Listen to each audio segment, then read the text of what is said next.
Nós podemos ver ontem que no capítulo 28, Jó faz a sua defesa, né? Na terça-feira nós falamos sobre isso. E ontem a gente pôde ler como que Jó, ele constrói a sua resposta, né? Ao dilema do sofrimento que ele estava vivendo. E esse dilema do seu sofrimento, ele aparece nos 3 capítulos, capítulo 29 ao capítulo 31, onde que ele vai como que se ele estivesse diante de Deus, trazendo os argumentos pelo qual não era justo aquilo que os seus amigos estavam lhe acusando. Porque eles estavam acusando de que Jó vivia naquela situação de sofrimento e dor por algum pecado que ele havia cometido, por algo que ele havia feito, e o sofrimento era um castigo de Deus para a sua vida.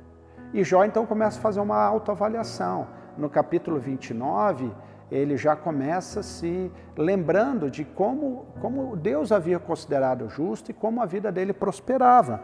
Ele fala no verso 1 até 3, né? Eu tenho saudade dos tempos que passavam nos dias em que Deus cuidava de mim.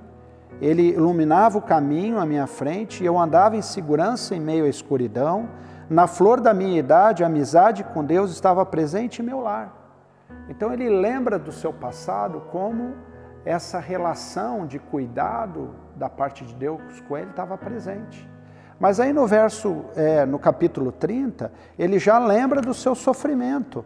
No verso 16 a 18, ele fala: agora a minha vida se esvaia e a aflição me persegue durante o dia. A noite corrói os meus ossos, a dor que me atormenta não descansa. Veja que interessante, ele começa a lembrar da situação que ele está vivendo, do seu sofrimento, da sua agonia. E lá no capítulo 31, então, ele vai fazer a sua defesa. No final do capítulo 31, quando ele se apresenta justo diante de Deus, ele diz o seguinte, no verso 35, se ao menos alguém me ouviste, veja, aqui está a minha defesa assinada, que o Todo-Poderoso me responda, que meu adversário registre sua denúncia por escrito. Eu enfrentaria a acusação de peito aberto e usaria como coroa, pois eu diria a Deus exatamente o que tenho feito.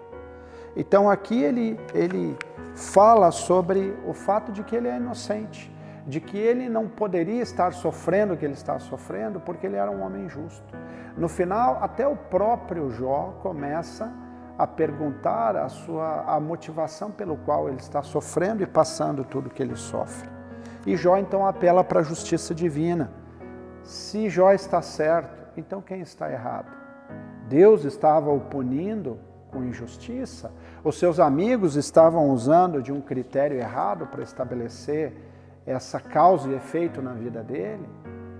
Aqui nós entramos então no final do livro de Jó, do capítulo 38 ao 40, onde então Deus vai começar a apresentar os seus argumentos diante de Jó. E Deus começa no capítulo 38 a fazer perguntas. Ele se apresenta num redemoinho a Jó, e aí ele fala então a Jó e ele faz algumas perguntas. E dentre essas perguntas, uma é muito marcante. No verso 4 do capítulo 38, ele diz: aonde você estava quando eu lancei os alicerces do mundo? Em outras palavras, Deus está perguntando para Jó: Jó, quem você pensa que é? Você conhece assim todas as coisas? Você tem as respostas para todas as coisas? Quem criou todas as coisas? Quem estava no início da fundação do mundo?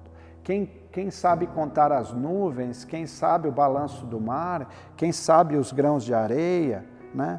Você não conhece essas coisas. Você não viveu essa realidade. Então, diante dessas várias perguntas que Deus faz para Jó, Jó tem apenas uma resposta.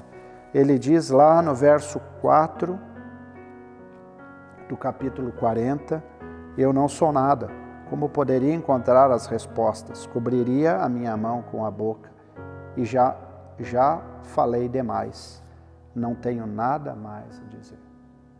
Diante da imensidão de Deus, diante da sabedoria de Deus, diante do poder de Deus, tudo o que podemos fazer é nos silenciar, é nos calar é nos curvar diante da majestade de Deus que nós não compreendemos.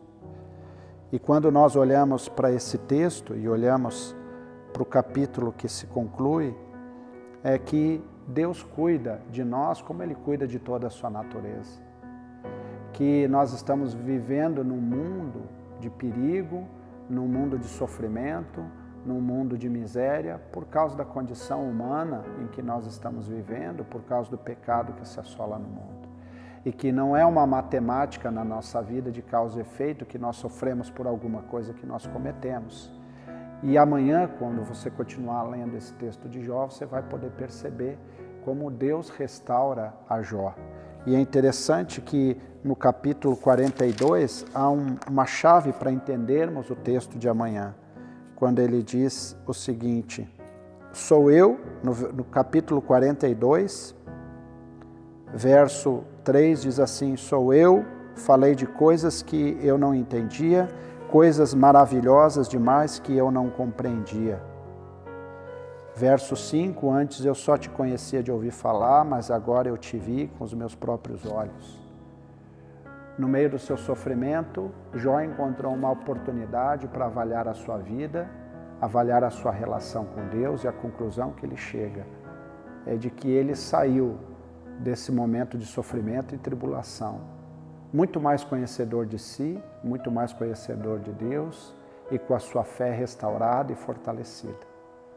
Que esse possa ser o meu desejo para você também, que nos momentos de sofrimento, de dor e de aflição, você encontre a Deus e encontre o cuidado de Deus, mesmo muitas vezes ao seu silêncio.